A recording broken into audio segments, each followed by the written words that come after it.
बूढ़ा आदमी एक शैतान था। उसे तो 18वें नरक में पीटा जाना चाहिए था, लेकिन किसे पता था कि उसे एक फरिश्ते ने मदद की। वह फरिश्ता बन गया और स्वर्ग में चला गया।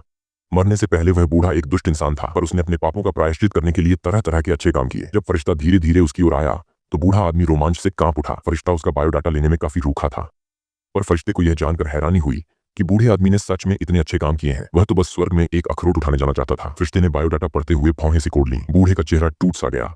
फिर फरिश्ते ने उसे सिर हिलाकर इशारा किया। बूढ़े का दिल खुशी से पागल हो गया, लेकिन किसे पता था कि वह मोटा फरिश्ता एक चालाक नंबर 6 निकला। उसने तो बायोडाटा लिया ही नहीं था।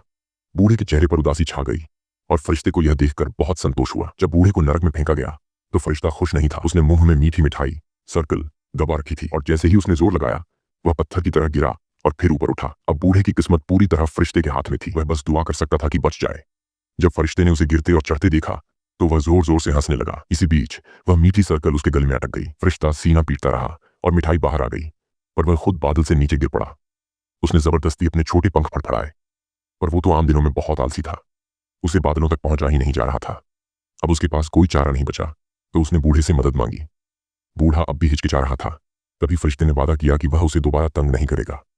बूढ़ा उस पर यकीन कर बैठा और बड़ी मेहनत से उसे ऊपर खींच लिया, लेकिन कौन जानता था कि फरिश्ता झूठा निकलेगा। उसने झट से लोहे की गेंद को धक्का दिया और बूढ़े को फिर से नीचे फेंक दिया। तभी एक चमत्कार हुआ। बूढ़ा फरिश्ता बन गया, क्योंकि उसने अपना 1000वां अच्छा काम पूरा कर लिया था। आखिरकार वह स्वर्ग में पहुंच गया और वही फरिश्ता जिसने बूढ़े को धोखा दिया था, उसके पैरों में शैतानी खुरें उगाई और उसे नरक भेज दिया गया।